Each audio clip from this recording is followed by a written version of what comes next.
Welcome everybody to another wonderful night of Valorant here at CF1 as we get to check in with our Western region. I am Shadow24, joined by Best Student GG, here to bring you the action. We've got San Jose State University facing off against Washington, and these two teams were supposed to be the front leaders.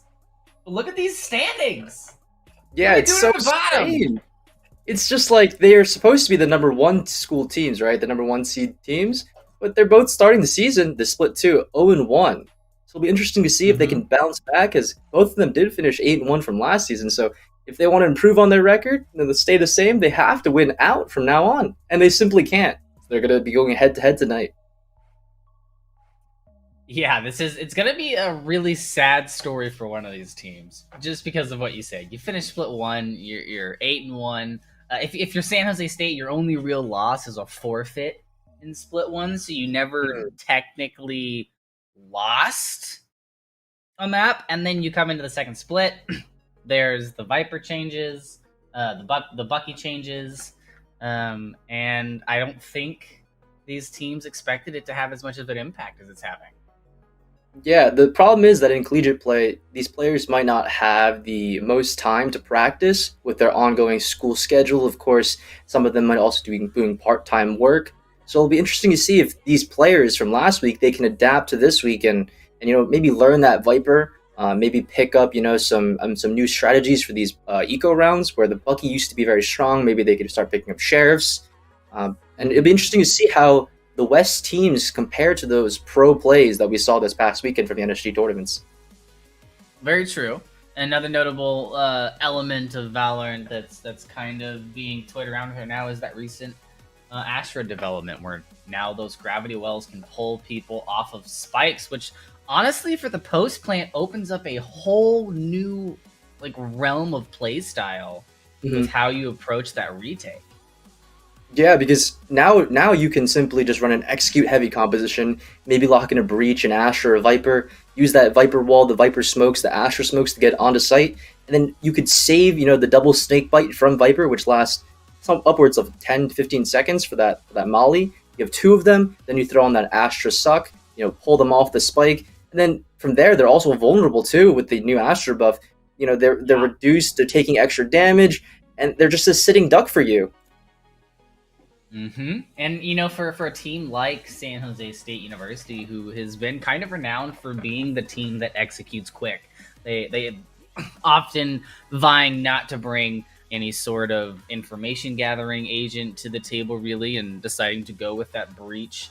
But not gonna be what's gonna happen here on our first map. We're going to Icebox, and the composition on Icebox for me is pretty much set in stone. The only real wiggle room is who do you want to use for that extra smoke? Do you want the Omen or do you want the Viper? Yeah, we see a lot of pro teams actually run both of them, but it looks like San Jose University electing to go for the Omen for Nashi. Now, Nashi is an Omen main, so this is a comfort pick for him more than an adaptation to the current meta. But we do here see something very interesting. Baj, actually, the captain for the team, picking up that Viper on Icebox. So as Viper, Icebox is our first map. Viper does have that snake bite, that double snake bite like we mentioned before, as well as that wall and that smoke. She could put that down, and of course, if she does get into post plant, usually that ultimate ability is pretty much a one round when all things are considered. Yeah, I have a friend who from day one of Valorant, even when Viper was relatively weak in a lot of high tier situations, he just never understood why doesn't anybody use Viper's ultimates. It's a free plant. You get everything for free there. And then the patches came through and they just made it a lot better. It made it so the allies stopped taking damage. As we see Baj here on the Viper getting the first contact. Trade comes through as far as the kill feed is concerned, but map control completely thrown over to San Jose State. A nice pick coming out from the top to even the scales just a teensy bit. One from the back finds the spike. Benny gonna be able to find Bear out. Location, however, not the best. 1v2, difficult situation, and the Sova still up. So they're gonna be able to Owledge run out the back, get the clearance there. Isn't able to find it. The shots don't land. Choi Boy gonna be able to find it and put San Jose State with 1 on the board. Yeah, WGA was actually had two people in that kitchen area, but they just weren't expecting the sheer numbers from SJSU, as the trades actually went into the favor of SJSU. As long as the T side or the attacker side is able to get up in numbers in that close choke point, they have a really good mid round where they can slowly eke it out. And you saw right there, they took their time, SJSU did, and they let the Sage make the misplay in the 1v2. And that right Yeah. there is an example of a great early round into a very well timed, patient mid round by SJSU. Now SJSU is going to be able to bring their specters to the table. Ooh, look at that! Again. It was like a 5-man stack from WGA, and they early gambled since it's their eco round, and now they're rotating over to the B bomb side. But it looks like SGU already has everything under control, the wall down from Sage, and the bomb's already gone. This is going to be a bit of a take what you can get if you can get it situation for WGA.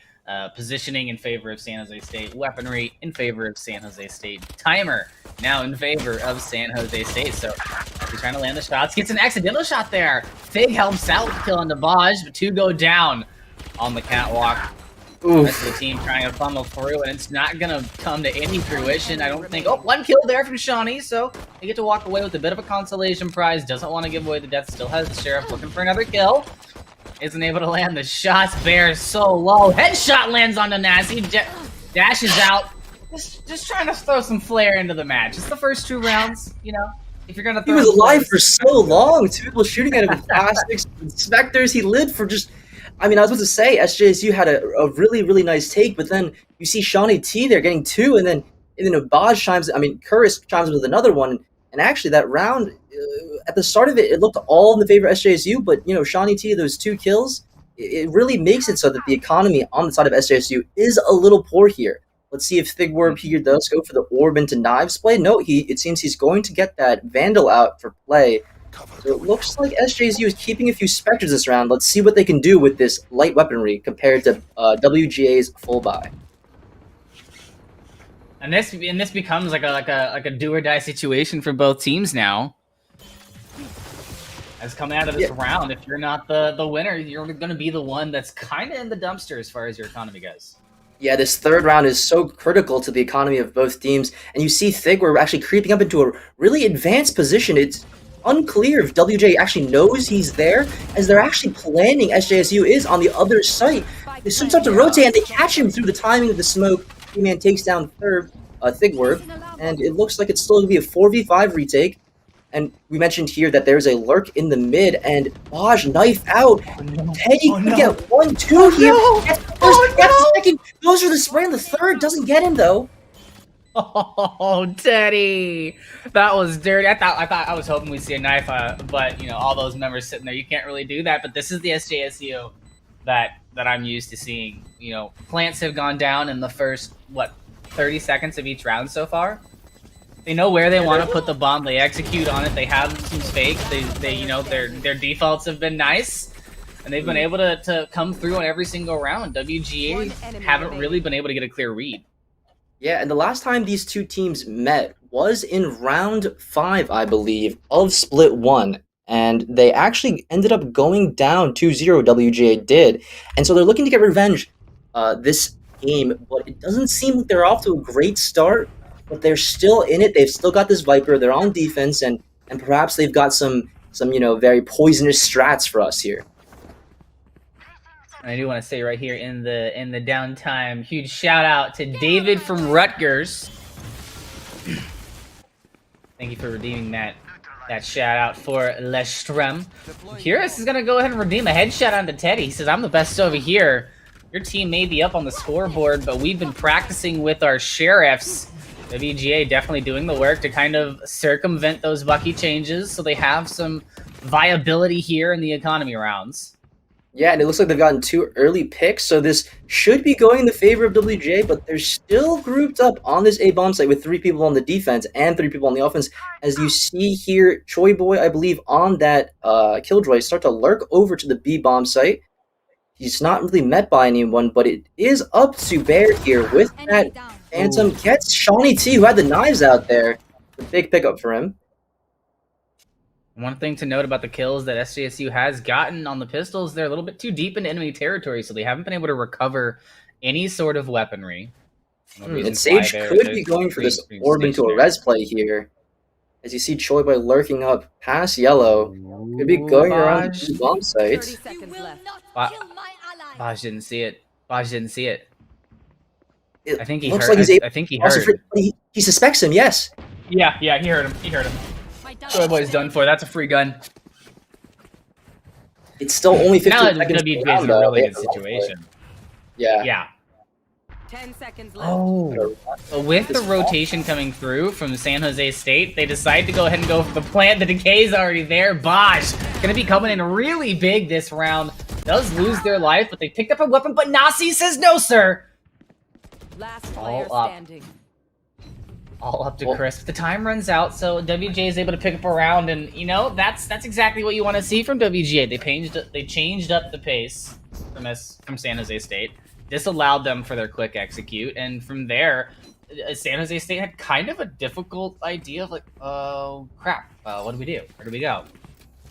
Yeah, they were leaving up to Choi Boy right there to maybe get onto the B bomb site for free, but maybe it would be better to stack their eggs towards that A bomb site as Bear got that res off, making it a 4v4.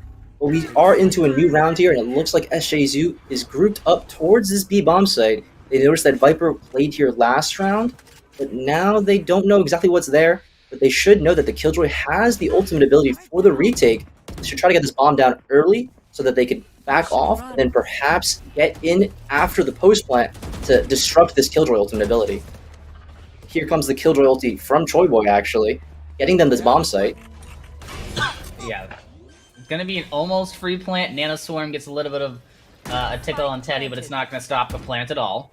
So now it's going to be up to WGA to execute here on the replay as the members of San Jose State position and maneuver for the post plant, sending Choi Boy down mid on this Killjoy. Yeah, this is the critical lurk here as the Killjoy ultimate from the defensive side comes out. That actually locks everyone in towards yellow in that one little corner. But here it is, Teddy countering the Killjoy with that Sova ultimate. Now all things are canceled out. They should be able to play just off their guns as Choi Boy hits a massive whip. It was the first shot. Second though. And that's just a perfect example of reading what your opponent has as far as tracking ultimates and paying attention to what they have to bring to the table. San Jose State, they knew that the defending Killjoy had that ultimate up, and so they waited just off site and positioned Choi Boy there in mid, out of sight, out of position, out of earshot, and waited until that counter came in and WGA committed to the site, and they knew that they would be like, okay, well, the most of San Jose State's in that corner, so that's where we need to look. No one's looking for Choi Boy there in mid. Yeah, the lurk from Choi Boy was so smart. It looks like every single round SJSU is coming with a clear plan of what to do.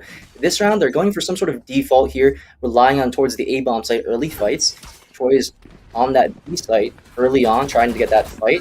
The recon dart actually scans so many people there. You gotta break those guys.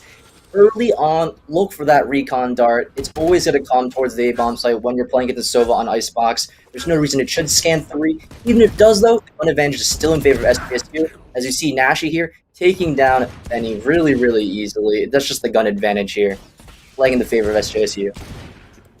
This is going to allow San Jose State to be a little bit more aggressive, and there's... oh, you haven't seen it on your screen. Oh, Shawnee!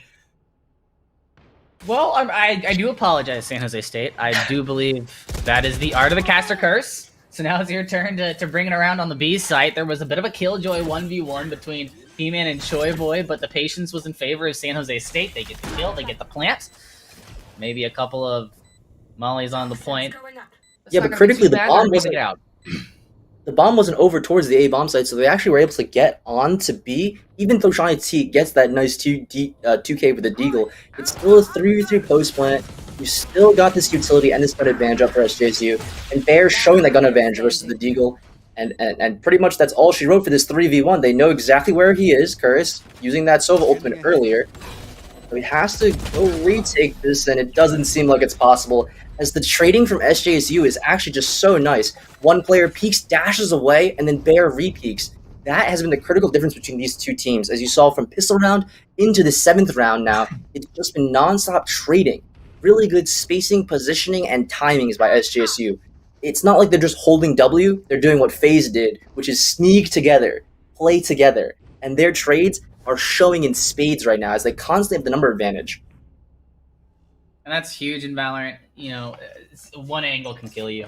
So being able to bring the threat of multiple angles to the table is key. Speaking of angles, our recon dart gonna get red immediately. Yes, perfect. They didn't get a scan off. It's like SJSU is listening. Great. They need to be careful here. They're pushing into an operator with Shawnee. Our drone goes out. They get a little bit of information about what the push is in middle. Shot goes through but doesn't land. So Shawnee gonna have to reposition as the push comes through. If you're pushing up into an op, you need to be quick about it or back out. So it looks like they're gonna back out but leave a lurk with the Sova here on point. B seems to be a better option for the picking. The question is WGA going to recognize the rotation and send the operator to the right spot? Yeah, there's still a minute left here, and this lurk from Teddy could be so important if it catches them off. Oh, and Nash, he goes in with the old... That is an unfortunate situation for for SJSU. Using the Omen. Almost fake telly, but decided to stay and paid the price for it. So the rotation's still coming through, and the trades are absolutely even. But the operator's still on the table. Big work. Have to do a pretty stellar job in an outplay here. Can't allow Shawnee T to land the shot. Shawnee doesn't land the shot. The knives go through. The smoke is there, and the shots are found. Chris able to end it for WGA and send another point to the board. San Jose State still feeling comfortable. But now WGA is starting to pick up some heat. They still have that operator on the table. Chris was able to recover it. So economy-wise, not too much on the straights. You know, a mixed buy, but it's okay. Yeah, on defense, if you're able to solidify your economy there, you're able to roll out an operator almost every round. But critically, it's going to be up to SJSU this round. They have the Sage Res in 1, the Killjoy Ultimate in 1-2. So they should be playing for orb control early. They should know that the buy is pretty broken here from WGA. They're trying to get these long-range extended fights, and what a better place to do that than a bomb site towards Icebox. Because here you have the long-range angles, as you see right there. The tag comes on to Curtis. And Benny takes out Nashi early on, so the range actually not going in favor of SJSU. Yeah, they've decided to press the pedal to the metal, even though they were discovered and recon darted, kept up the pressure, and were able to find a couple of kills out of it. Losing a member to Benny. Yeah, WGA here with the man advantage, but it is going to be a post-plant situation, and I believe Bear actually planted the spikes. He's picked up that resurrection ability. Maybe he could use that to bring back his fallen comrade. Yep, he's going up there towards A belt. Benny getting Curtis, and Bear returning with Nashi as well. The trades are going in favor of WGA here. It's still possible, though. A dirty shot coming in from Nasi. They're not able to hold out, but it was an impressive one to add to your highlight reel there with the Marshall, just barely able to see the head of their opponent. Yeah, but what's critical right there is that both Sages actually used that resurrection there, so that round previously means that the economy is going to be, won by WJ, but the economy is going to swing towards them because they won that very critical round. Let's see here if Chris actually does get his teammates to drop him. Or yep, there it is, the selling of a snake bite for Baj, and it looks like P-Man towards this mid should be able to be on a fast rotate. Because he has that Killjoy ultimate, he can get to either A or B, lock that site down, make sure the rush is stopped from SJSU, as they've been tending to do. Shawnee T and Baj there on the B-bomb site, but we see here on A, early info drone gets countered, and it should spot all 5 here. Let's see what the reaction is from WGA. It's 3 out. WGA does call for a minor rotation. You can see the Killjoy and Jet beginning their movement towards the site. Bomb goes on, Bear finds a kill. SJSU is able to get the plant down. Demon trying to find something to the smoke, but isn't going to find it. Benny as well from Heaven trying to do something as well, but just can't find any sight line on any of the members of San Jose State. And Teddy just trying to make sure that there isn't anybody walking through this single area. Doesn't find anything with it, so no information or kills. Not able to find one, however. So 2 members left of WGA. Been able to find one, and the ultimate's still up for Shawnee T as they go down. So San Jose State should be pretty comfortable with their take here. They're just hunting the last guy down. They know exactly where he is. They just run him down. And what was so critical that round for SJSU was they used Teddy right there because he was only 5 out of 7 for Sova Ultimate. They allowed him to Sova drone in early, take first contact. If he got that kill, Killjoy Ultimate could be countered there on the A retake. So because of Teddy getting those opening kills, getting that solo ultimate online, P-Man's Killjoy ultimate was countered completely, and that's why you saw the retake for WGA falter so much. They couldn't go in with that assuredness of the Killjoy ultimate, but this round is going to be even more pivotal. As you see here, the economy for WGA is broken, but the knives are on Shawnee T. So maybe he can make something happen with these jet knives that we've come to see, and he's running down mid here. Maybe he can get in behind Teddy and the rest of the team. It's like Troy Boy's checking him, and he checks P-Man, but no way they know about him. Spike down. Attacker spawn. And Shawnee T he's a highlight player. Keeps getting these explosive doubles to help things out. Ooh, the shot from Benny almost lands, and I'm kind of curious of what that wall from Benny was at the very beginning of the round. Not a wall that I'm familiar with. The shot, however, I'm familiar with what a kill feed is. Teddy's getting a little bit more familiar with it right now. Thigorb is able to find that trade now into a 2v2. The heal's there from there. Oh, but it looks like they actually took their time collecting those guns in mid, so the retake will be a little stunted. The recon arrow has already been used, and you still have Thig here on that jet with that dash, 2 smokes to his name.Vaj using the Viper ultimate. This could be the key to the defuse. Oh no! But Bear's ready for it. Bear is so aware, so ready. They knew the Viper ultimate had to come from behind that wall exactly. He got the call from Thig where it was, and he just simply sprays right as the Viper ultimate expands. I mean, that's the downside of running Viper, right? Yeah, it's kind of like, you know, Omen abilities or Sova darts. You see the ability, and you have a pretty good sense of where that character is going to be playing from. We do hear though. You know, it feels like WGA is winning a lot of these rounds early and then losing them late. Yeah, it's mostly off the back of Shawnee T, though, and the critical difference is that Shawnee T needs some sort of extra help here, you know? He's getting the 1 or 2 kills, but the problem is the third or second teammate isn't with him to get that extra trade.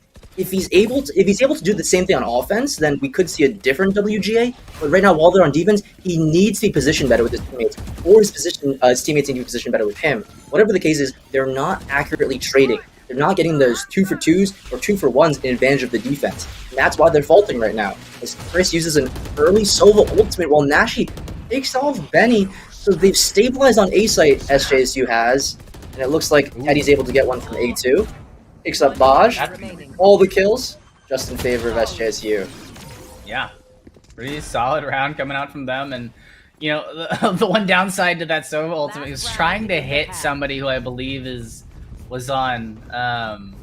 You talked earlier about the call out for not necessarily B2, but on the attacking side on that second floor of that room. Saw the icon in that area, and they were only shooting at that first floor, so didn't really get any contact. So sad to that's see the critical difference here, though, from Chris's ultimate usage to Teddy's. The Sova difference is actually massive. Teddy's using his Sova ultimates to break P-Man's Killjoy ultimate, whereas Chris not really saving them for Trollboy's ultimate. So it could be just a difference in understanding at that point, but it looks like Chris's ultimates are falling flat. Meanwhile, Teddy's getting all the advantage, and you know, Chris, that player, gets tagged early, not really having the best game, but P-Man's here to cover him. Play that 3-man setup here on the B-bomb site.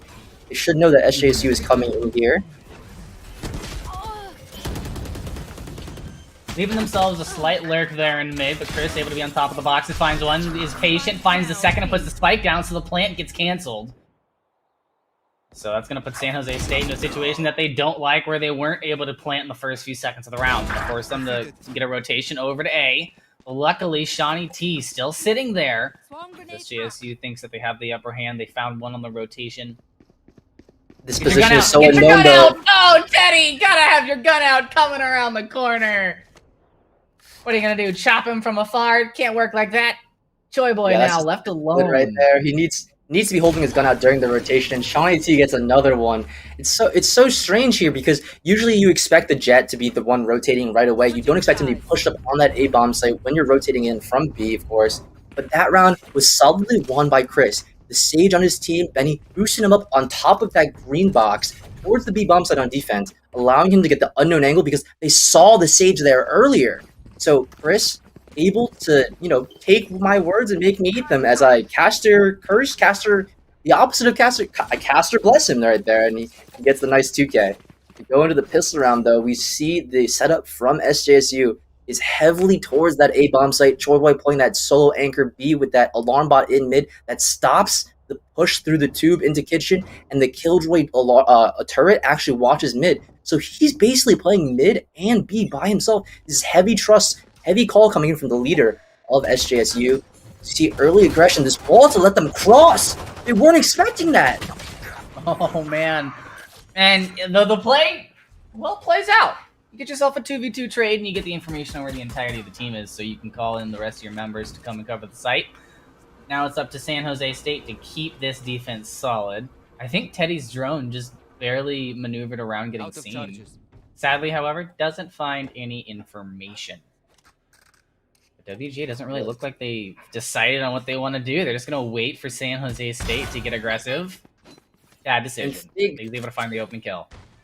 Why is nobody there with him, though? You see that on the map, there's 2 other players directly next to him. How come that kill isn't being traded? They should timing those peaks together, but instead they go one at a time and give Thig a free timing kill. Of course, it could have gone either way with who was looking where, but still, since you're 3-man grouped up on this offensive side, you should be trading that out. And that's the key difference I see between SJSU and WGA. Despite them both being first seeds, we see a much better trading fundamentals from SJSU. One of the many aspects of a good team, and SJSU's proven to us in the past that they've been a good team, and they're looking to prove to us now that they've gotten a little bit better. Last week was a fluke, but WGA still dwindling their numbers, putting it down to an even 2v2 as the plant goes down. There's only a couple of options and avenues. Oh, but they don't know about Fig here. Look, no! Benny takes the peek! On high comes Choi Boy, one left. SJSU put into a 1v1. Turret will be there to help out, but 20 health Choi Boy with the green that they have. The shot has to land, and the headshot is there. Woo! Not a lot of health, but a lot of spunk.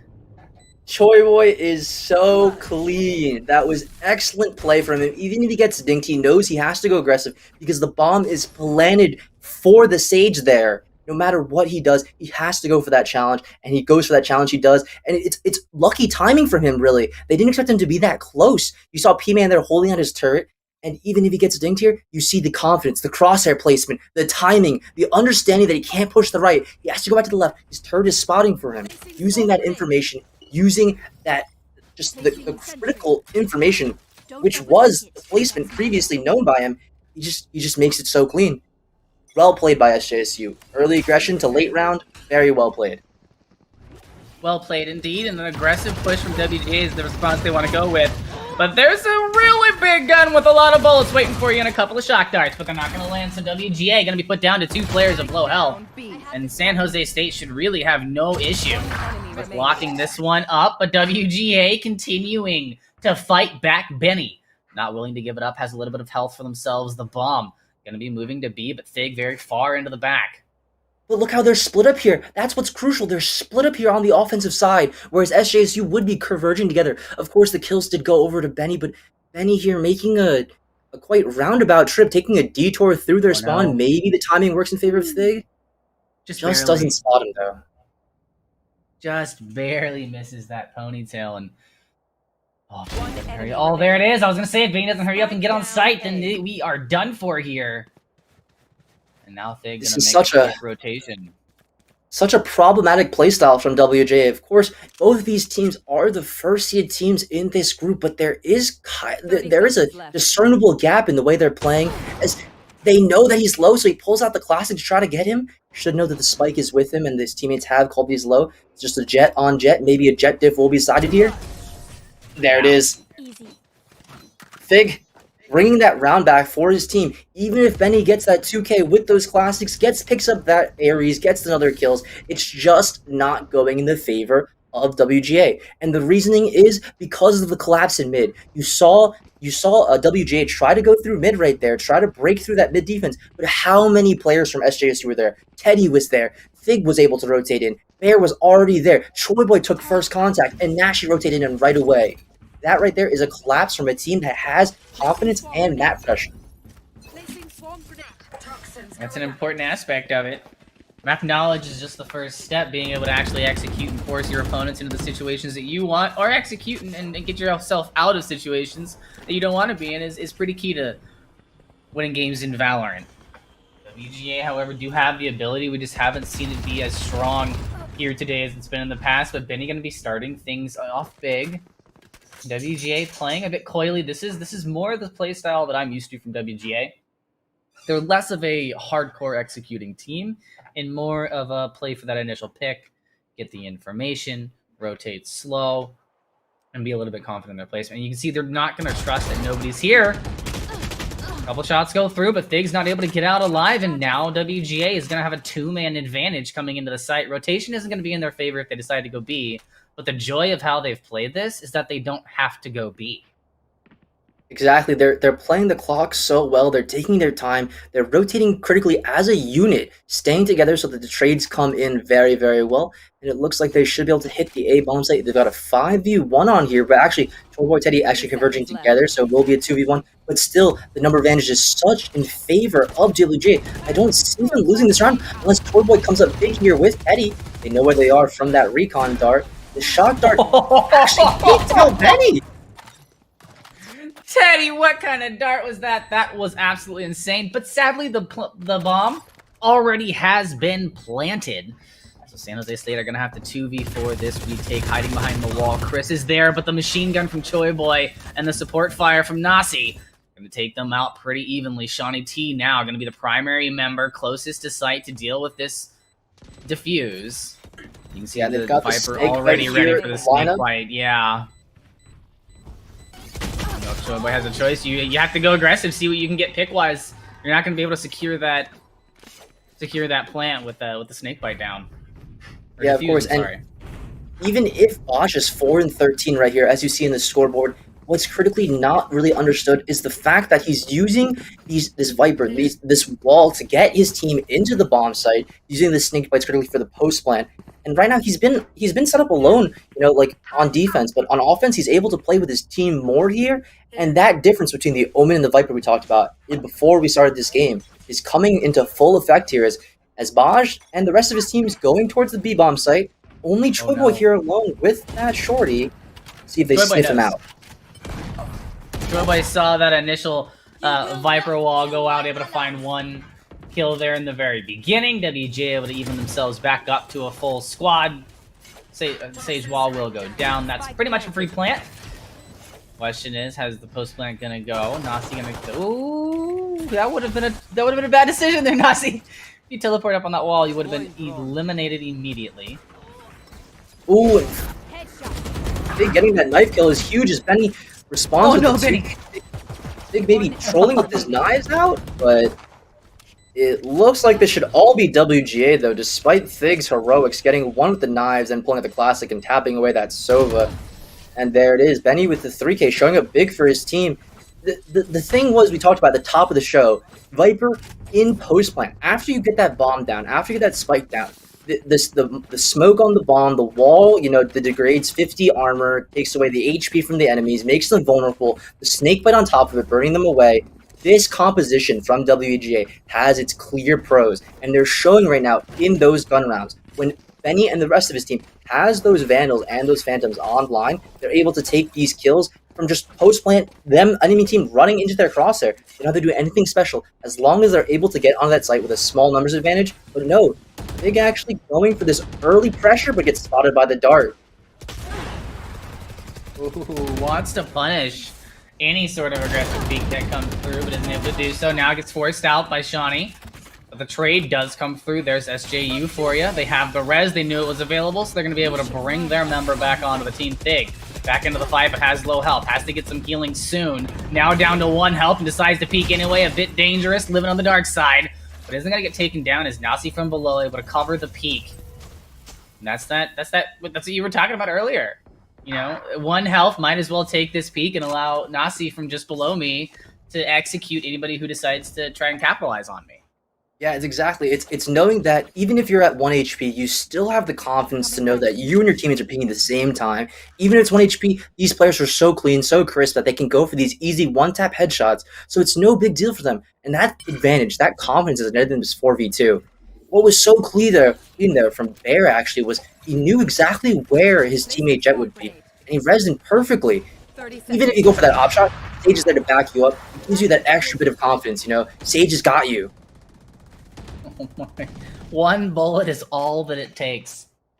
Take the operator out of contention, but Choi Boy once again on the off angle from mid, able to find one. The operator goes down. It's a 1v3, 1v2. Well, 2v none. Choi Boy able to secure the final kill, and SJSU now putting themselves 2 points away from taking the first map. Yeah, and I love this Odin play from Choi Boy here. He's playing it like Steel did. He's playing that mid B area with this Odin. He's able to spam down the bomb plant if it goes down towards the green box in default, and even spam through that gate in the middle of B right there. So because he's on this Odin, it makes taking the B bomb site such a difficult task. I mean, it's already Killjoy. Already this utility is so heavy. These alarm bots, these turrets, these mollies. And then on top of that, you don't even have to see him. He doesn't have to see you. He just spam you through the wall with that Odin, as it looks like WGA here, going for a little bit faster of a pace here, going early onto the A-bomb site. But this wall from Bear does net him a lot of space towards that close left side. He's able to get a nice shot angle towards the pipes. And Nashi here playing towards the back of A, with Fig pushed up, so they know they're all towards here. Fig has all the space in the world. And I think this is a catch play from WGA. You show the aggressive front and then immediately hit the brakes, see if they can catch anybody who's trying to kind of advantageously push through mid and collapse upon the back. So good on SJU for being patient in mid and not continuing the push. Nasty now onto the site. And here comes the Jet dive. Oh, but the paranoia is huge for WGA. Able to open up 2 free kills practically. Now for the retake, SJSU trying to come back in. Bomb has been planted. 4 members alive for WGA, only 3 for San Jose State. Fig trying to be aggressive and get out, but can't do so. Shawnee T landing a perfectly timed knife to go for the side, but Joy Boy decides to write a different story. 1v3. It's a legend story waiting to be written, being very careful. Has the open able to find one, but not the second, as the angles were covered by WGA. That was beautifully played by P-Man and WGA. They had a crossfire going on in the post plant. Their take was excellent. They used the Viper Wall to actually section off Bear from the rest of his team, so SJSU couldn't use that patented trading. And as you said, they showed A aggression early, then they just hit the brakes right away. And this has netted them not only an economic advantage, but also an ultimate advantage here. As you see, they'd have these 3 ultimates online right here. They're able to use these so much better than SJSU should be able to. Even if Thigwarp has these jet knives this round, it shouldn't be too much of a problem as long as they stick to this playstyle. But no, SJSU taking matters into their own hands, getting super aggro on the A-bomb site. We've talked about how SJSU does favor the quick executes. On the defense, they favor aggression as well as information building. So they're going to go ahead and send Thigwarp in, but didn't check below. Chris with a free kill. And this is almost a free round for WGA. You have position, you have the information that B is completely free. Leaving Chris kind of there as bait a little bit. You know, toss him a cookie. Let him get one of the members while you get bomb in the rest of the round. Teddy gonna sit in the back here. Does get spotted out, so they're gonna have all the information they need. They know exactly where the final member is. If they want to hunt, they can. But for WGA in the situation you're in, just keep your economy nice. Don't I think this is the story. Else. The story is between a really disciplined WGA and a really aggressive, team-oriented SJSU. WGA not going for these 50-50, 60-40s. They're trying to win 70-30 fights. As you see there, one player gets tagged, he backs off. They're not going to actively peek this Sova. Even if they know he's low armor, they're just going with it. They wait till the flank even comes in from trying to see before they even peek him. That right there is some clean discipline from WGA. They take their time, they get the advantage very, very slowly, and then they go. It just shows that they're a much more calculated team, but of course, they are on that offensive side. They are able to get a few rounds, but it's going to be critically up to Benny here with this Sage Reds. Let's see how he uses it for his team, as Viper no longer has his ultimate, and Jet is offline as well. And it looks like it's going to be an exchange of the Sova and Killjoy. Look to see both Killjoys use that lockdown ability, and both Sovas use that. Oh. Right when that happens, Thigwarp just showing the Jet diff right there. But it's alright, Shawnee T should be getting rezzed momentarily. Then he's just kind of loitering around, making sure that nobody's pushing aggressively or sending shock darts their way and immediately take it back down, but not before they can help out and grab one for themselves. WGA now 4-man squad on the attack and pushing for the rotation. They go through mid, and because of the wall, there's no information to be gleaned from SJSU. Joyboy isn't able to really get accurate information on where they are, so just going to have to use the paranoia that they know. Baj, however, letting off that shot lets Joyboy know exactly where the enemy is. Activates the swarm grenade. See if they can't get some initial damage before having to peek. The wall goes up, and now it's up to Joyboy to wait for the rest of San Jose State as Bear finds their way to the point.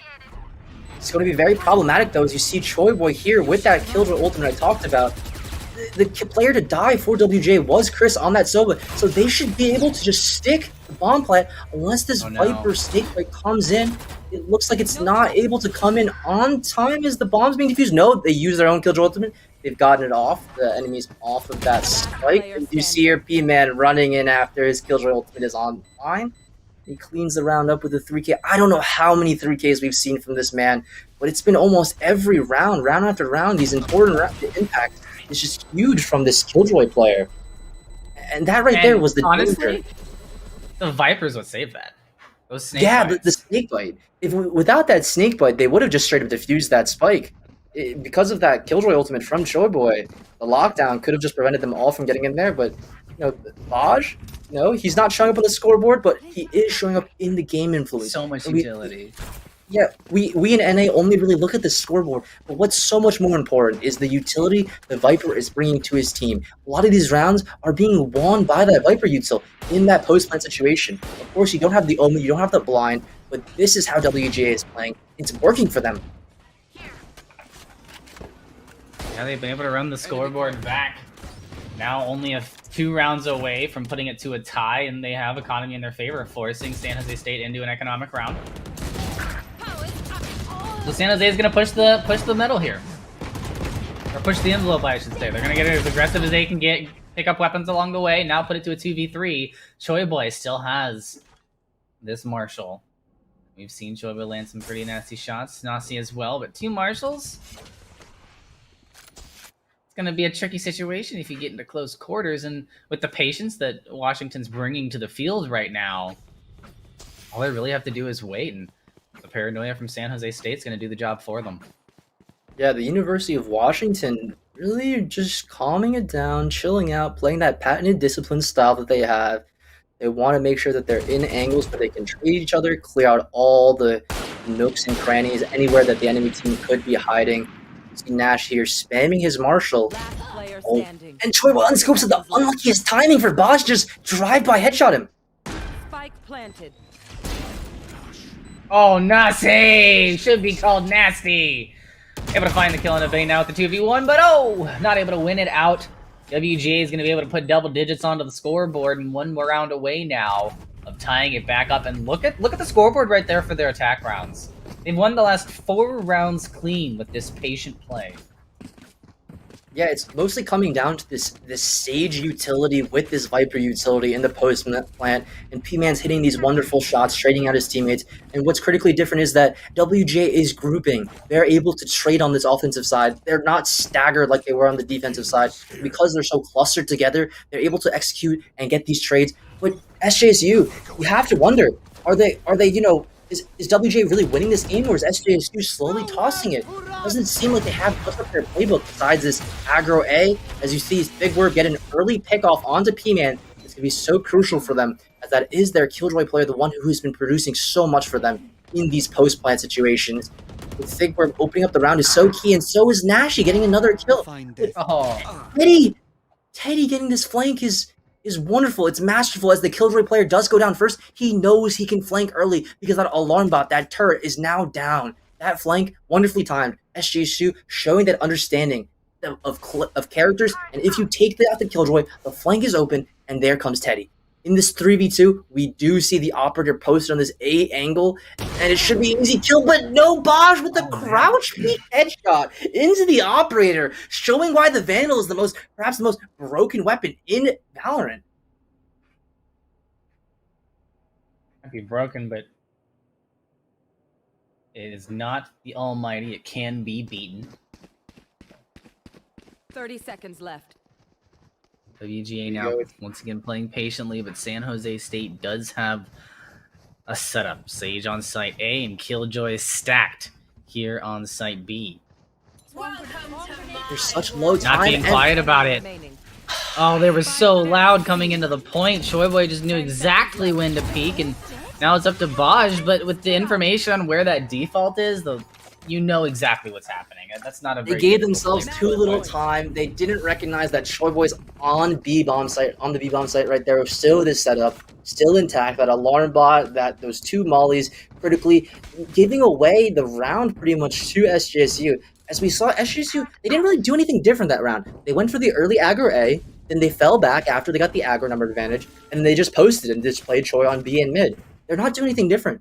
It's pretty much the same every single round from SJSU. They're aggroing A, chilling on B, and mid is pretty much open. It doesn't look like WG's actually read this correctly, as another of the same exact round pretty much comes out. The scan arrow comes out, and Big Rub and the team is already there to mop them up. Mop them up indeed. San Jose State are falling quickly. How did they? And, I mean, we talk about not enough people talk about it. I'm glad that you brought it up earlier, but the mental game in Valorant is extremely important. Each of these matches is a marathon. I mean, we're 23 rounds into a game. We've been playing for 30, 45 minutes at this point, and you get into a situation where you're pretty confident off of your attack round, and all of a sudden WGA comes out of nowhere, brings the scoreboard back into your favor or into their favor, and kind of stunts that momentum a little bit, stops the roll. Yeah, that was crucial for them to win that round. Of course, it keeps them in the game. They're playing for OT right now, and this arrow getting broken should spot at least one. It does. Here we go. WGA, Washington, going for this early aggro towards B. Perhaps on plant. Choi going for not Choi, rather P-Man and Choi going for that Killjoy ultimate towards the attacker's side. It nets them the space they need to plant the spike. They'll get the spike down, but Nashi from Snowman actually picks off one and gets the info with the ultimate. Teleport. Yep. Doesn't really get a lot of information, but is able to kind of reset themselves and get out of the hot zone. So now WGA gonna have to protect this defuse. It's already going down. San Jose State feel pretty comfortable about it. There goes the snake bite, but Teddy's gonna snake it through. Look at it. Look at it. Teddy's just like a couple inches outside of the snake bite. Just a couple, like he's just on the edge of the snake bite. Just on the edge. If he had decided to defuse on the left side of the spike instead of the right side of the spike, he would have died there. That was so poorly played from WGA right there, though. They had the plan going in. They were going to take B with the Killjoy ultimate, but critically, you saw Benny there not plant the spike where Baj has the snakebite lineups. It actually went to the left of it. So because of that, because of the poor bomb plant position, they're not able to actually win that round. That was ridiculous. How did they win the previous round? How did they win the previous round where the entirety, pretty much 4 players from SJSU are up in your face with those jet knives, with those guns on top of you in A belt, and they lose this round where they have the advantage of the B bomb site? It was a toss back and forth, in my opinion, towards the latter half of that round. Maybe these players are experiencing some fatigue, like you said, but still, you've got to win those rounds. You can't be making that misplay of playing the bomb in the wrong position, and you can't be losing those early aim duels on A when you're the one with the knives in the aggressive seat.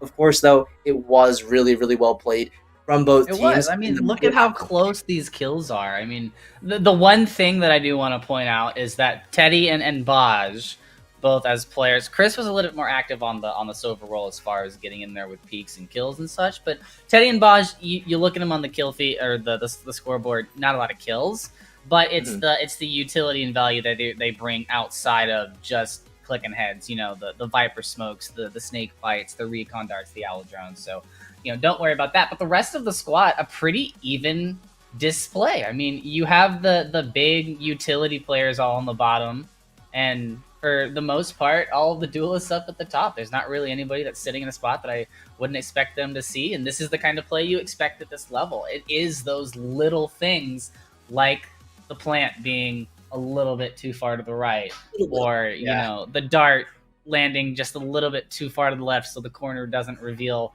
that key lurker or whatever it may be. But that's how this echelon goes, this tier. And going into our next map, that's super important because we're going to a map that everyone's been playing in darn near every single competitive tournament match out there. We're going to Ascent. Tried and true. You've got your executes. This is a map where, in my opinion, there's no excuse for these two teams if you show up to the field not looking like you know what you want to do. Yeah, in Ascent, critically, SJSU will be starting that defense, so I'm looking for them to be very active on that defense. Maybe they'll push out A main or B main. Don't expect them to go mid very much on that defensive side for that pressure. Just getting A or B main is very, very, it's much more critical because you can have the killjoy on the other bomb site, pretty much locking that area down while the Jet and the rest of the team do aggress.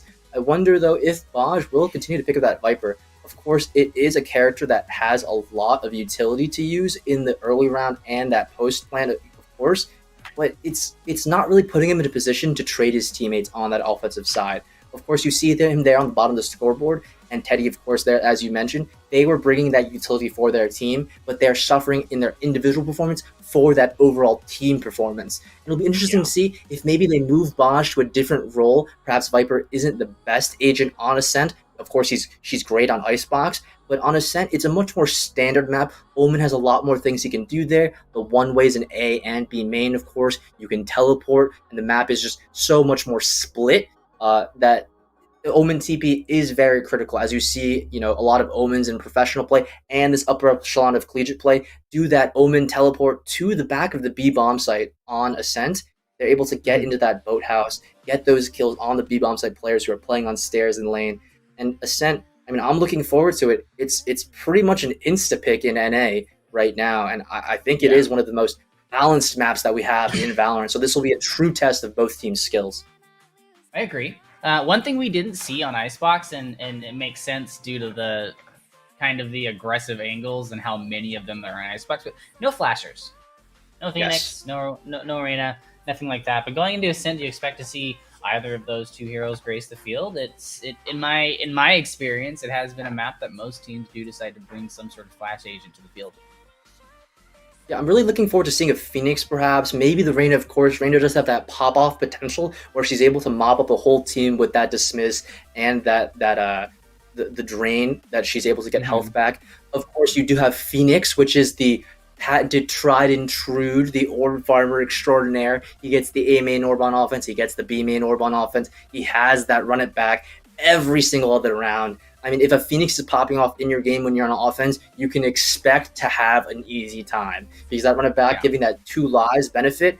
And perhaps it could be Bear and Benny here picking up those two duelists, as of course they did play Sage in the last map. And that's because Icebox is more of a strategic map that favors slowing down the enemy team with that slow orb and that wall to deter opponents from pushing in so fast and creating difficult angles for the enemy to deal with.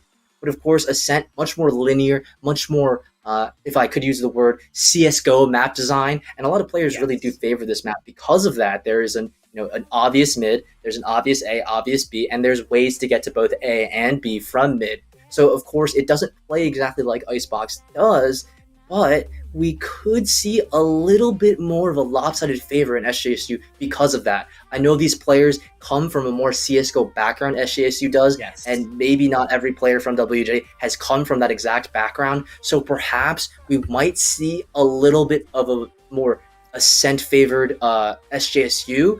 But I quickly want to mention, I mean, we don't talk about Astra enough, and we haven't really for a while. But perhaps we could see Astra coming up. I mean, she is the third smoker in rotation right now to maybe replace that Viper. So, of course, Astra's gotten that buff. She's able to now pull the enemies off the spike. And because of that, Which it could is really cool. Yes, I think that's going to be a pretty cool development. But we're going to have to wait and see what these teams are bringing to the table. We're going to go to a quick break, ladies and gentlemen. So please don't go anywhere unless to grab a new soda and a new bowl of popcorn.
And we're back, ladies and gentlemen.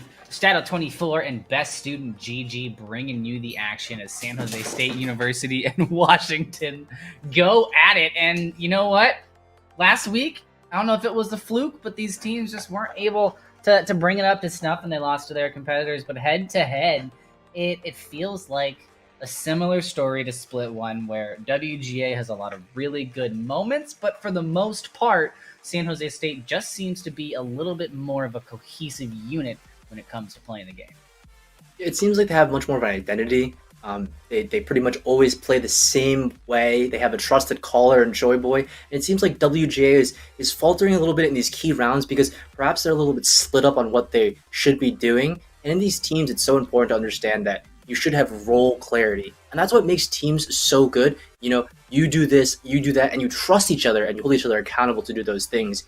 As you see here, as we load into Agent Select of Ascent, we see Shawnee T hovering that Phoenix, and he's locked it in. So it looks like they're going for a solo duelist Phoenix on the side of WGA. Getting rid of that Jet, of course, for that Phoenix, and they're keeping pretty much the same composition. But what's key here is that Baj and P-Man actually trade agents here, with Baj playing that Killjoy and P-Man on that Omen for this map of Ascent. And that's going to be really critical to see the adaptability between these guys. Of course, they are all college students currently in full-time attendance, and they are, working their tail off towards their studies. And this is pretty much the... Excuse me? And they got jobs, too. There's a lot going on in these players' lives. Yeah, exactly.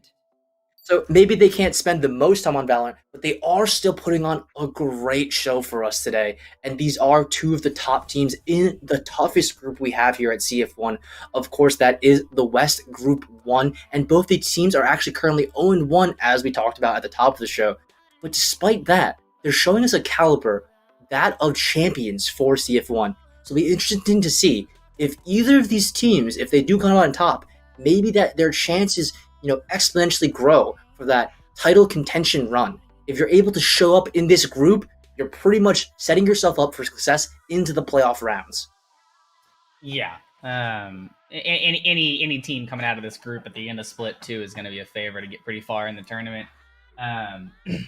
But the real key for me is can WGA kind of come back from this deficit? We talked briefly in pregame before we came on the broadcast about how big of an effect the Bucky changes as well as the Viper and Astra changes have been to kind of the meta and the pace of play, how economy rounds are played. and how post plant is kind of thought about. And it looks like WGA is having a little bit of an issue with working that into their composition. San Jose State wasn't able to do it last week. However, it looks like they've gone to the practice field a good bit. And they've got some of their strength back. Yeah, and it looks like they're just defaulting here. The WGA strategy, they're staying in their spawn towards that A and B main. Of course, they have control of mid with this Sova here. And they're just waiting, biding their time, seeing if anyone from SJSU over pushes, over aggresses, seeing if they can get maybe a free kill before they go in, as we talked about last map rather. And it looks like Bear walks out on A main, gets his head taken off, gets punished just like we talked about before. Nazi's gonna go ahead and even it up though. Just deagle through the smoke, using the sheriff, finds the shots. Teddy able to find two from afar with the ghost. Great play. Sean and CF switch out a weapon, get something with a little more oomph in the sheriff at 25 health, and bomb down on site. Recovery team not really in any sort of position to take it. You can't go through trees. That's being watched by Choi Boy. Left. And then you got both of the other members of San Jose State there on point at the ready.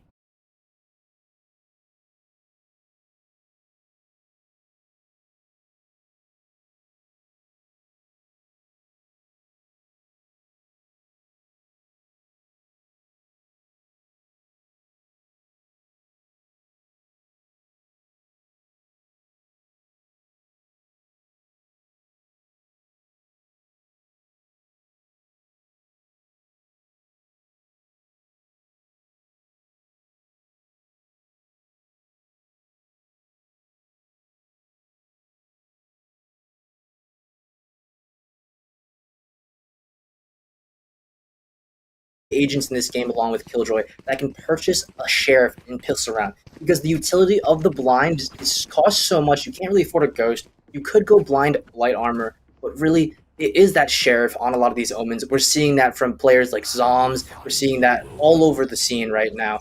And this sheriff buy, he's continuing it over into this next bonus round. As we see Bear rather, he's not deterred by the previous round. Of course, he did get lit up that previous round in A main, but this time he's got help. He's got a Phoenix behind him. Look at pushing out. Perhaps they could find these players. The corners there. And San Jose State, they're gonna be like, all right, cool. You want to wait for us? We'll come to you. That's fine. It's so weird though, but because a bit of a bait and switch. Aj had the turret available to him. He chose not to use it. It looked like that round. And because of that, they just easily walk into tiles, get the free kills, but Shawnee T answers back here with a nice kill, nice frag on to the opposing Phoenix. It looks like they have the bomb down on B-bomb site. Shawnee picks up another one. And it's going to go down as a 3v3. Teddy playing in the smoke. Chris trying to be coy with it, but isn't able to do so. Teddy's still showing up really big for San Jose State, and the patient playstyle from WGA worked out the first round, or almost worked out the first round, almost worked out the second round. The issue is the aggression from San Jose State seems to be just a slightly more polished. Yeah, I'm wondering if tilt is starting to be a factor here, as you see that nice 2K come out from Bear and Thick. We're working together on that double duelist. Of course, Asova did drone them out. That was Teddy. Great play by him. But crucially, why was Baj's turret not up there, spotting the B main push? That might be because of the tilt factor coming in after losing a close map 1. Perhaps, map 2, they're not on top of their game completely. They have to mental reset quickly because they're down 2-0 right now, WGA is. This time that turret, however, is going to go on top of the clubhouse there. We're going to get that information, and they're going to hold all the way back, but it's not a great spot to be. A tunnel, a funnel, if you will, as the ult comes through. The information's there. 2 members down. Killjoy still able to kind of hold through, but WGA cut down on their prime. Able to grab 2 kills. 1 in mid, 1 over there on B. So, still a stable fight. They're still in this to win this, but really cut that push short. Yeah, I mean, WGA right there, they're on the offensive side, and usually winning, getting kills and trading evenly on the offensive side is actually going in favor of the offenders. but it's really about the economy right now. Look at the buy from SJSU. They're on these Ares, on these Spectres. Getting these numbers advantages is actually really helpful for them on this defensive side. You see the retakes start to come in now for the side of SJSU. It is a 2v3, of course, here. And there it goes. Standing. One enemy remaining. Oh, now it's down to a 1v1. Teddy has been absolutely stunning throughout this map so far. The turret is down. That's going to be a free kill, and that's going to give away the information. Early activation of the swarm grenade. Teddy just going to wait that out, go for the plant, or sorry, the defuse. Pros don't fake it, neither is Teddy. Gets the first tick and decides to peek. There goes the shock dart, but it's too much. Gun's not out. Vaj is going to find it. Great patience, great timing there from Baj, working it in his favor. What was so critical right there was Johnny T, because of that pistol round he had on the second round, he was able to get those 2 frags, and it actually let him get the run it back on the third round. Crucially, you saw Choiboy take down the Phoenix ultimate, but that wasn't actually his real body, right? So because he's able to go in not once, but twice on the offensive side, that was the crucial difference for how they won that round right there. Because of Shawnee T's heroics in the previous round, it nets them up for success. And that right there is why ultimate abilities are so important in the game of Valorant. These ultimate abilities can single-handedly win them rounds, where, traditionally in CS, that would not be the case, right? You never have a person who can go in twice in CS, right? But in Valorant, that's what makes this game so different. Such a more dynamic, more complex, rather, game that relies on these abilities to perhaps get advantage. What a bunny hop from Shawnee T. Opens up the trade, and it's going to make it into a 4v3 in favor of San Jose. Aussie making sure that nobody else can approach there from catwalk into trees. The bomb still lurking in mid for Washington. Big now into the fight. Oh, he's going to die to the shock, isn't he? A bit of a, backs up just in time. 39 health, but they know he's there. You can see them creeping slowly into the wine cellar. Choi, but crucially, Choi has his cross, actually. Oh, no. It's just a little bit too high. Crosshair was just a little bit too high. Yeah, he wasn't able to get that kill through the smoke. Fortunately, though, for SJSU, they are stabilizing a bit, and WGA, they're taking their sweet time, but they kind of have to go. It's 25 seconds left. If they do run to that B-bomb site, then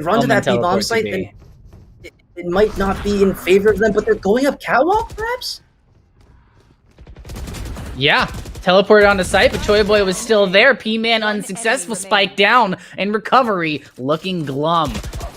Chris is going to get taken out, and San Jose are able to sneak it through. They expected for San Jose to have more of a rotation towards B off of the downtime and them kind of backing out, but Choi Boy stuck it out on site and was there when the Omen teleported. Yeah, of course. As soon as these players, these double duelist composition from SJSU is allowed to push out on that B bomb site, they're able to take the space towards that clubhouse, towards those tiles, and pretty much make sure by deduction that WGA can't be there. So with that limited amount of time on the clock, they can only really go to the A bomb site here, and you see an eco here from WGA. We're not expecting too much, but time and time again, it just seems like SJSU just wants to push out this B-bomb site. They're conditioning their opponents to make sure that they know that they're pushing this B-bomb site. And Nashi will get one through the smoke. He does! And what a recon dart into the mid to give away that positioning. Plus, of course, the loud footsteps that were involved in the bomb now corralled into this little cubby here by B.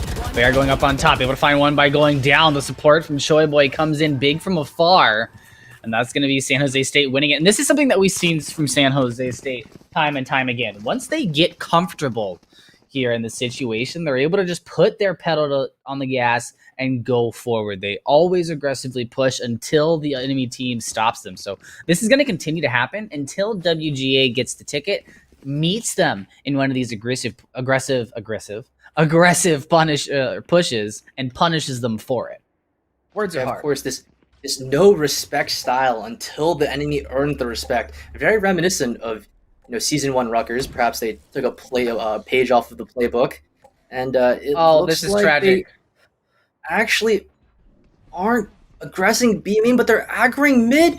Nobody's looking. There was no information. Everybody expecting the push from B, so they're able to find the kills they need. Fig isn't able to get out, though. The Killjoy ultimate's still going to be giving presence and pressure. San Jose State now down to 2, 1 in mid, 1 on the back of the B site towards the spawn. That's going to be kind of sussed out by the run it back, so they know exactly where everybody is. Teddy pushing off the information from Choi Boy to punish the run it back and is able to find it, but the res comes through. And the kill to follow. Been able to secure a second point and round for WGA. Yeah, I mean, that was some excellent shots there from Shawnee T. He turned around, saw his teammate was in trouble. Even though his teammate goes down, he gets not 1 but 2, and the Killjoy ultimate actually zones Thigworb back towards those tiles. He's not able to continue because that Killjoy lockdown would push him in place, but that's all the previous round. We see here that WGA's economy is starting to stabilize. They've got that Sova ultimate online. But, you know, SJSU, they still have these knives. You can see Bear here. He's already aggressing. The same exact 3-man setup. The Sova, Phoenix, and the Jet. This time, though, Turret is still meeting them at this clubhouse. They should know that's that there. So they shouldn't send the Jet out first. They should let Phoenix take contact as the rest of WG actually slowly works mid and A. They know that SJSU should be pushing that B-bomb site, so they're just playing nice and patient, doing the disciplined play where they let the time run out. Perhaps someone gets too aggro, but it looks like SJSU this round actually playing very disciplined. They're holding on to their positions, not over-pushing, not over-peaking. They're just relaxing, waiting for the enemy to come to them. And this mix-up is what is so crucial for them, because if no one pushes then WJ will be forced to make a play into the late round, or perhaps the setup from Choi Boy will essentially deter them from, you know, really getting through here, because a Jet usually is the one to dash through this tripwire, but the tripwire being there is actually just a huge deterrent. There it is. The Owl Drone takes it out. Very good use there of the utility from Sova. And now they're preparing for their execute. Able to push in through trees, but get taken down. Trade is there. 4v4.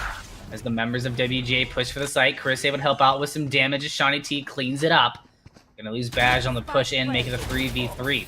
Up into heaven, Teddy having some trouble with the molly, has to push out, and Shawnee's able to punish.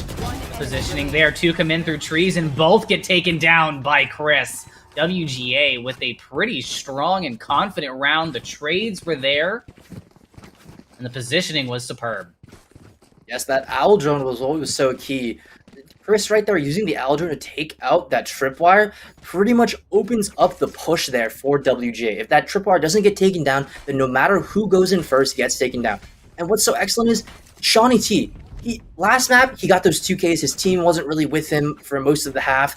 But you know, on this offensive side, on this Phoenix, this is his 3rd run it back so far. I think he's on for his 4th already. So this Phoenix is showing exceptional gameplay on this offensive side of Ascent.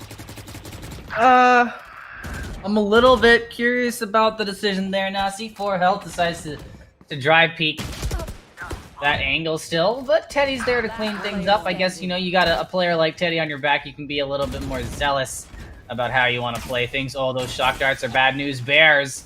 Shawnee T in a difficult situation, has to peek out. The shock dart misses, but the bullets don't. Chris is able to trade it out, and San Jose State will stay alive.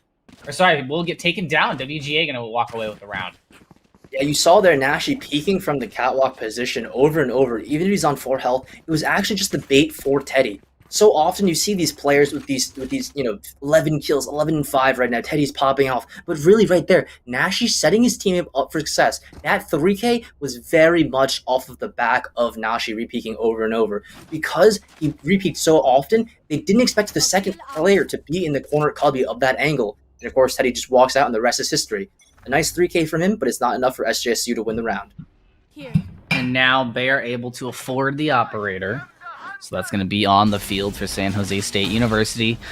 As the Hunter's Fury is able to find a little bit of a nick, but not able to find any kills. Aggressive push here onto A from Nasi. Here's the player moving up to the top.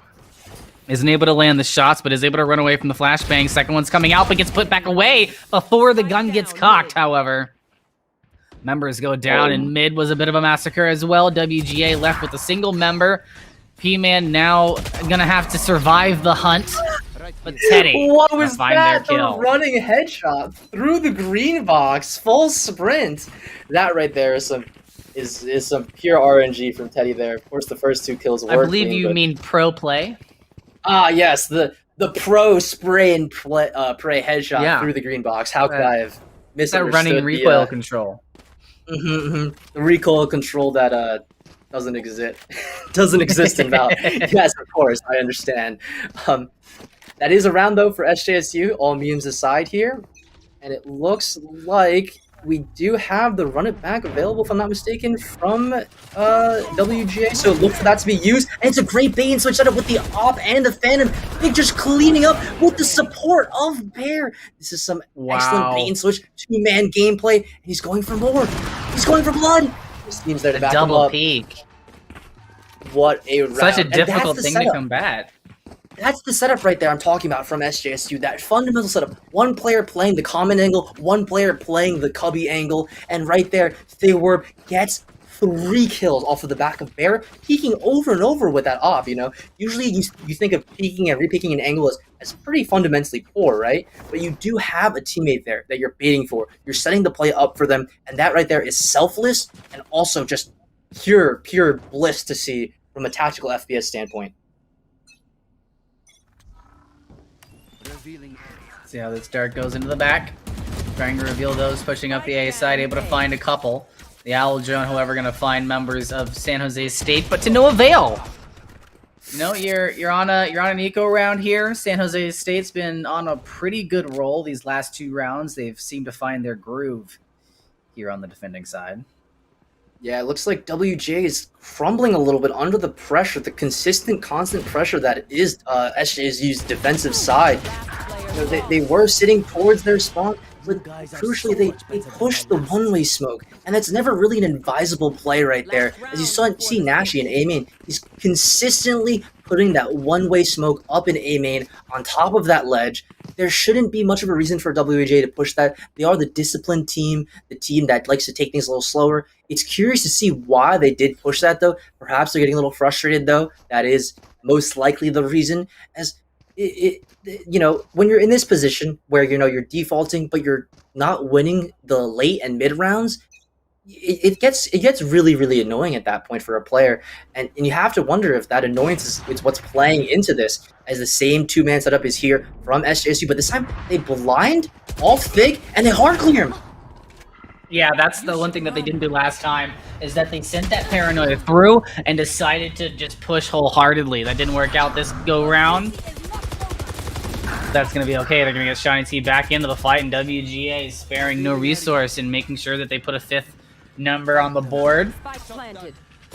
You know, a 7-4, not the 8-4, not the preferred way to go into the half. 7-5, not too bad of a deficit.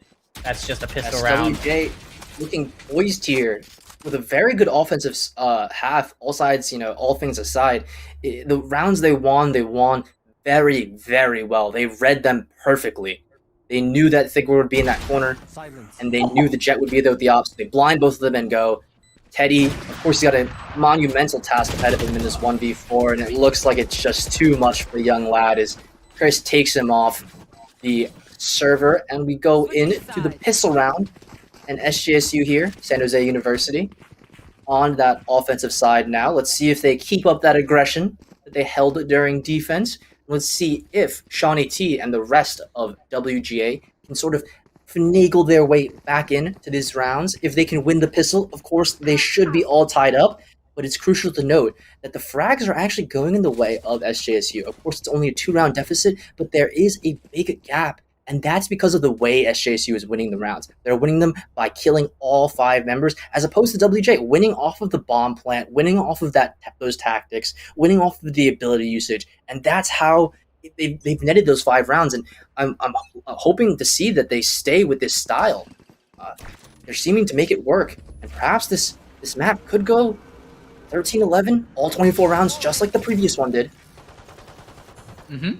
I wouldn't be surprised to see it, especially because now both of these teams are kind of in their comfort zone. WGA plays really well on the defense, and San Jose State plays phenomenally on the offense. You see that aggression that they showed on the defense, proving to be not only worthy, but extremely helpful. How quickly they execute onto the B site through mid.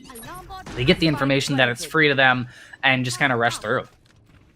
Yeah, that Sage tried to slow them down with that wall in lane and giving him a headshot angle, but it just wasn't enough for them. Teddy here in B main with the arrow. Gets timing though! He's still alive, gets one before being taken out. For WGA now, it's suddenly much more doable. You've got the 2v3. Choiboy, however, on a good crossfire with Nasi. Nasi into the back, gonna get taken down. P-Man and Baj both able to find kills, and it's up to Choiboy. 1v1. Both players below 50 health. Peaks have to land, and there it is! Possible's not right here there to say it, so I'll say it. Riot, I think the left click, or the right click on the classic might be broken. Yeah, it's a little too easy for these players to go in and out of cover, get those taps. Little mini Bucky. Yeah, it really is the mini Bucky. I mean, you've got to nerf this thing, right? You nerf the Bucky, you got to nerf this. You nerf the Bucky right click, got to nerf the classic, right? Same concept. Yeah, that classic comes into a lot of really good situations, especially if you know that somebody's going to be in a cubby or an angle.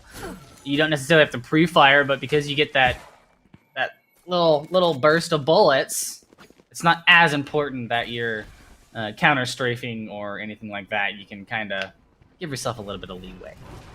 Yeah, and it looks like Choiboy put this tripwire in B main as the rest of his team goes towards A site here, and they know that no one's pushing as he's coming up catwalk. There'll be a full 5v5 retake here for WGA. Let's see if they can coordinate this. The arrow should be up soon, but no, Choiboy on catwalk. He says, screw it. Yeah. You guys can't retake. I'm here. A real traditional setup from San Jose State on how they like to play this A site. Get aggressively onto the site and leave one or two people to kind of lurk catwalk so that when that retake comes through, you have complete control over mid. If someone tries to come through trees, you have the advantage to get onto them as well. And now it's just a pick game. The defuse isn't going to happen, so you just got to kind of grab whatever it is that you can on your way out. P-Man looking to find a little extra icing onto the cake. Is the cherry on top going to come too? No! Going to get stolen, and Chris going to get taken down. San Jose State able to walk away with the weapons that they do have. So that's a plus. It looks like WJ has the players, though. They have P-Man consistently getting here in there and making the rounds his own, getting 3Ks both on Icebox and this map. And Shawnee T and Chris, contributing very, very admirably. And, of course, Baj and Benny, they're right up there with them. The issue I see them having is that teamwork, that team coordination. It seems what SJSU has a little bit over them right now. So we could, they could reasonably take this, but they still have to do a lot of work, and they had to find some way to stop the SJSU train because they're just 5-man grouping, taking bomb sites, A, B, nothing really is holding them. That was a good recon dart to start the round. They got a lot of information on where they are, so they're able to leave 2 in mid, 1 over on B. Now they just have to win the ensuing fight. Shawnee T gonna find 1, but the rest of the kill is gonna be going over to San Jose State, leaving 2 members of Washington left alive to contest this plant, and that's just not the preferred set of numbers, but an interesting cage comes out. Is that a lineup cage one way? Heaven. Yeah. Be able to sit on this box, activate that one way, and kind of pick at the feet. P-Man able to find the opening kill into Teddy. Now a 2v3. The VGA looks a little bit brighter. Choiboy has the stop to the push from Heaven. That one-way cage still set up. Chris watching the back as P-Man tries to teleport for some information and now knows that there's somebody over there on the left side of sight. Camera spots them out. The kill goes through under Choiboy. The one-way cage not going to get shown, so we're not going to get to see what it looks like, but a 2v3 turns into a 2v1. Thing's got 9 health. The shock dart from Chris. And Washington back on the board. 6 rounds and a beautiful, patient retake.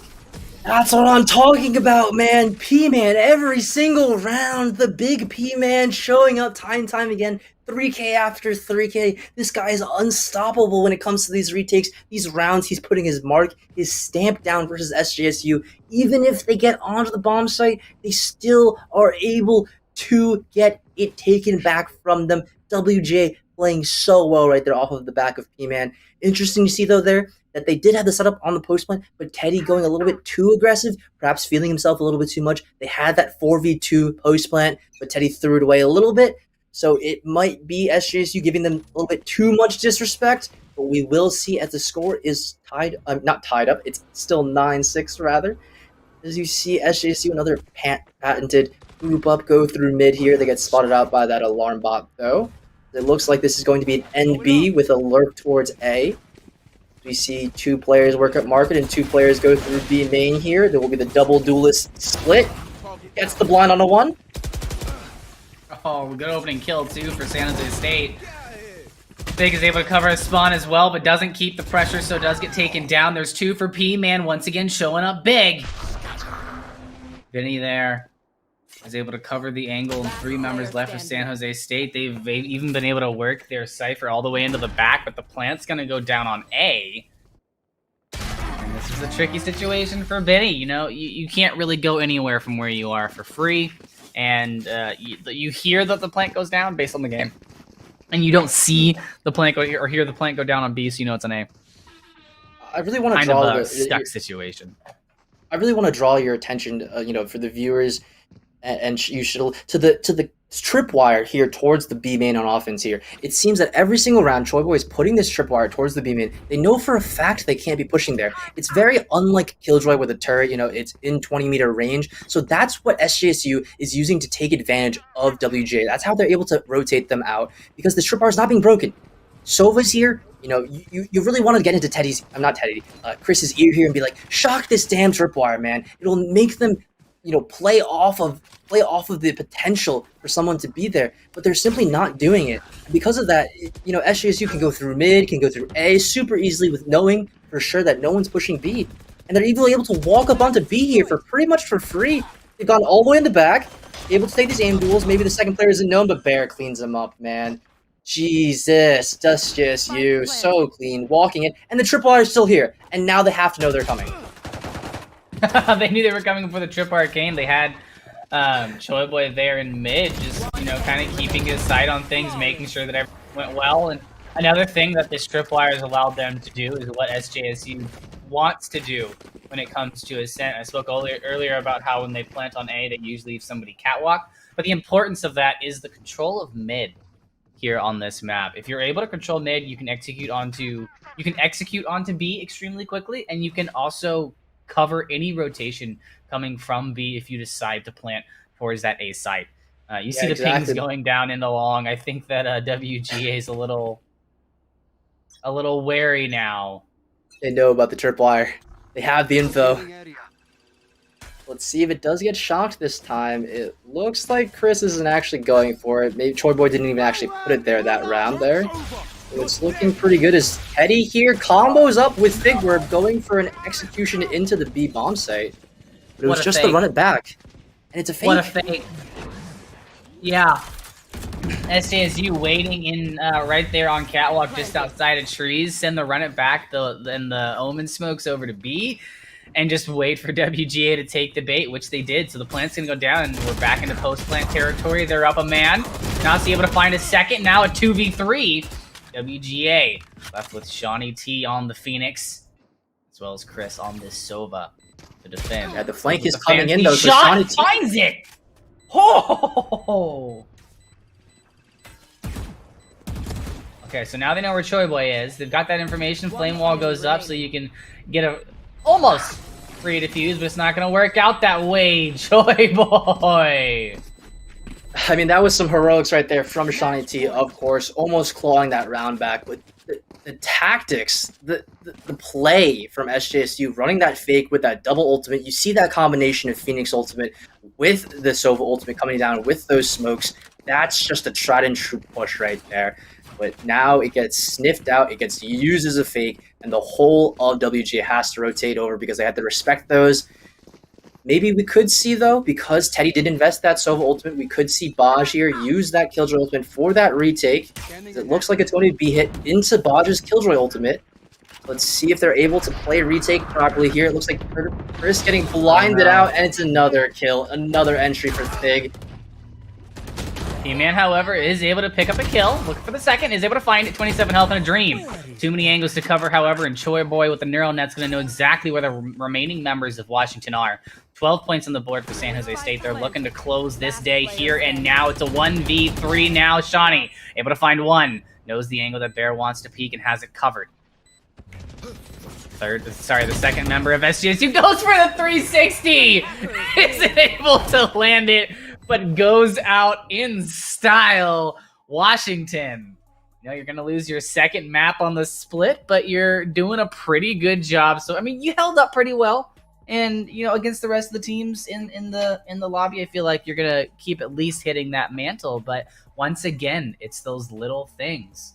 Not covering that B-long push out when you were on the attacking side leads to a 2-kill, you lose the round. Not having, you know, a specific setup here and there, making sure that this angle is covered.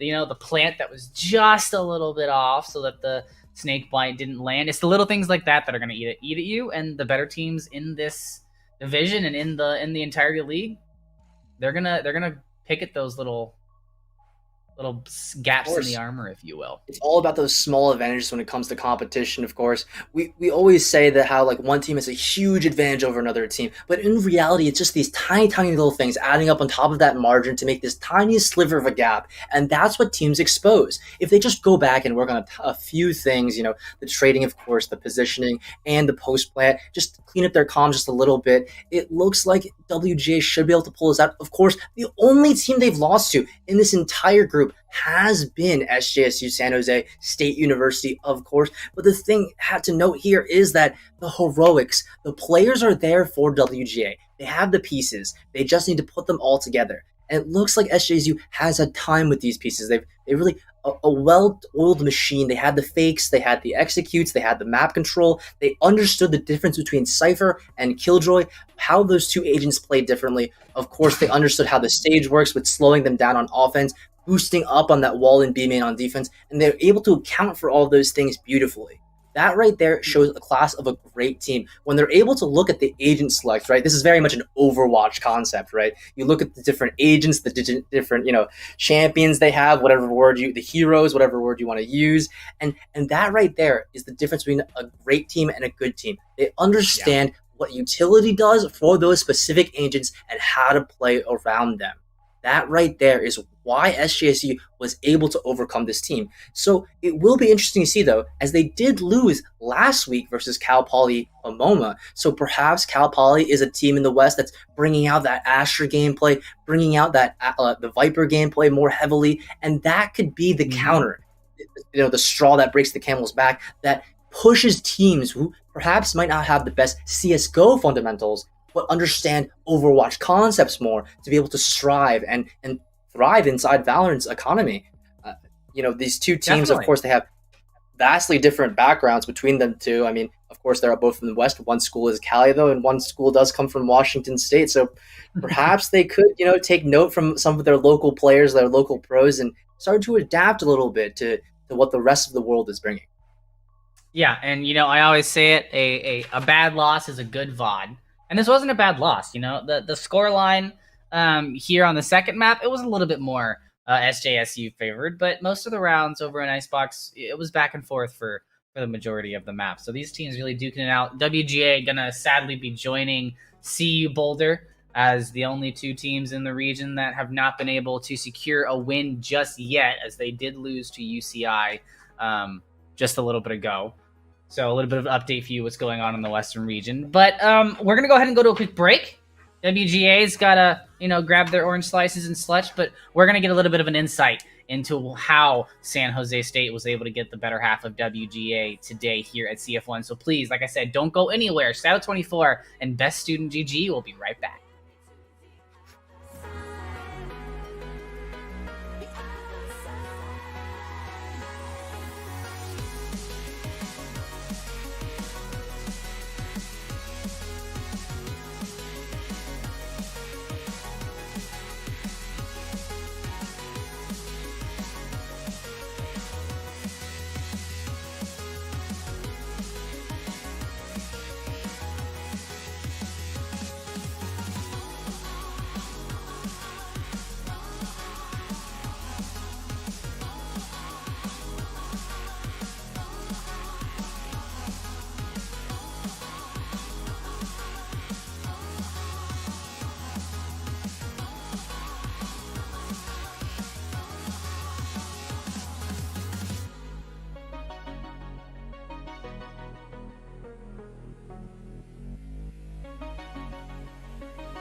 which way do we go is the question to ask.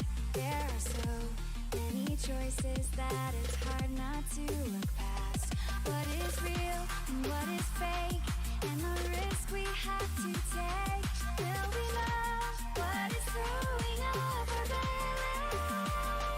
We're trying to find ourselves without the defining words. We can no longer hold on to what only makes us hurt. We cannot think to the dark. Welcome back, ladies and gentlemen. Best Student GG and Shadow24 here with CF1, and we're bringing you the inside look into the San Jose State University team by bringing in Choi Boy. Choi Boy, how you doing? Great game today. Doing good. Yeah, thank you so much. Appreciate it. Yeah, some phenomenal play, and I just, I don't want to poke any old wounds, but you come out of the first split with practically an undefeated record, just that one forfeit. But last week, you weren't able to squeak out the win against UCI. They actually took the 2-0 over you guys in not necessarily a dominant fashion, but they looked like they had the upper hand in a lot of the situations. So what happened last week to this week? You guys looked really, really solid, and there wasn't really a lot of moments this week where you looked like y'all were kind of wavering. You really wanted to do something, and you did it. Yeah, so honestly, last week we were actually trying out a new comp, and we just had all these other set things, but I think we just overcomplicated too many of our stuff, and it kind of got too pent up, and then it kind of got we just overthought so many things. And with our new strats and our new comp, we didn't actually kind of review before the match as well, so we were just lost and everything. But this time we kind of stuck to our own old roots, and from there we just played how we used to be, and we kept things simple, and that's how we played it out. Yep. Yeah, and you mentioned keeping things simple. I mean, a lot of that was just straight up, 5-man executes into the A and B bomb site on Ascent, with you lurking with the split coming in through Cat or the split coming through Market. I mean, how much of that have you guys been practicing versus just relying on? Honestly, in our past matches too, most of the time we were just 5-manning stuff, or occasionally we'll have some splits. And that's why we try to change things like last week to really go for strats instead. But it just seemed that that kind of just reduces our manpower, and there was just too much thinking involved. And we decided to just keep it simple, and I think that's our key to success, honestly. Yeah, I mean, I feel like a lot of these strategies require you to learn new agents, perhaps Asher, Viper, maybe a Sky throwing in there. And because of those different agents, maybe they might require you to think more individually, so it delays the take and the trading. But of course, I really want to talk about the fake you guys ran on Ascent to get to 12 rounds, 12 points. The fake was just so excellent. What was the call right there made? Did you micro that? How was that so well done? Well, because we were doing so many of the times, we were just rushing sites and everything, and we didn't really present any fakes initially. We thought this time we could just close it out by making it look like we're actually just rushing another site, but in actuality, we were just going towards the other site and completely catching them off guard and helping us win that round. So I really want to bring it back to Icebox. I mean, Ascent was a great map from you guys. You decisively beat WGA here at the University of Washington. But on Icebox, it looked a little bit more back and forth. It looked a little bit too close for comfort for some. How were the players experiencing Icebox? How were they calling? Were people nervous? Were they on tilt perhaps? I know you won this wonderful 1v1 versus the Sage, as you see on the screen. You read that perfectly. Great crosshair placement. Of course, the turret gets the right side angle. And of course, you have the late round victory. You clean up in the 1v2 right here on the B-bomb site. Seems you had an easy time on Icebox, but perhaps your team didn't have necessarily the easiest time on Icebox. What team adaptations did you guys make? Because you were solo B a lot, watching mid and B with that alarm bot, but the A was not really your guys'. It wasn't really working out for you guys towards that bomb site. As a caller, what are you saying to your team then to get that 4-man or 3-man unit on A to behave more cohesively, to win those duels, the early exchanges? Are you saying anything to your team there? Are you telling them specific strategies you want them to do, like the Sage Wall push? So honestly, like what you said, we were stacking 3 to 4 A, and I was playing B. But most of the times, the rounds that we lost were from A, and that's how the scores became so close. I think one thing that we found was because of the fact that we weren't really aggressing on them on A, and because of that, we let them onto site so many times. And having them such like a post plant heavy comp, like with the mollies and the Viper mollies, especially, that made it hard for even us to retake. Even if it was a 5v5 retake, it's like near impossible. So we decided to go for a more aggressive approach. And sometimes they were successful, but sometimes it wasn't. Like we would even get the initial pick and we would put that space between us, but towards the end we would like overextend, and that would give us up that advantage that we had. So we just try to I just try to call for us to be somewhere in the middle between of that, and if they come B, then it's shut down for them. Yeah, B is a hard site to take when you're on there with that Killjoy. That Odin specifically was able to lock down any plant that came in from the green box, and masterful play from you. But I want to talk about the sort of Viper post plant. You know, you said that it was a bit of a problem. Do you think that a team that could beat you guys would run that Viper Astra composition, that very heavy post plant composition now? Do you think that you'd have some sort of trouble with that? Because that seems to be where the meta is going for, you know, teams like XSET, teams like different teams that are trying to innovate in the tier 2 scene. Do you guys see that being a problem in collegiate for you?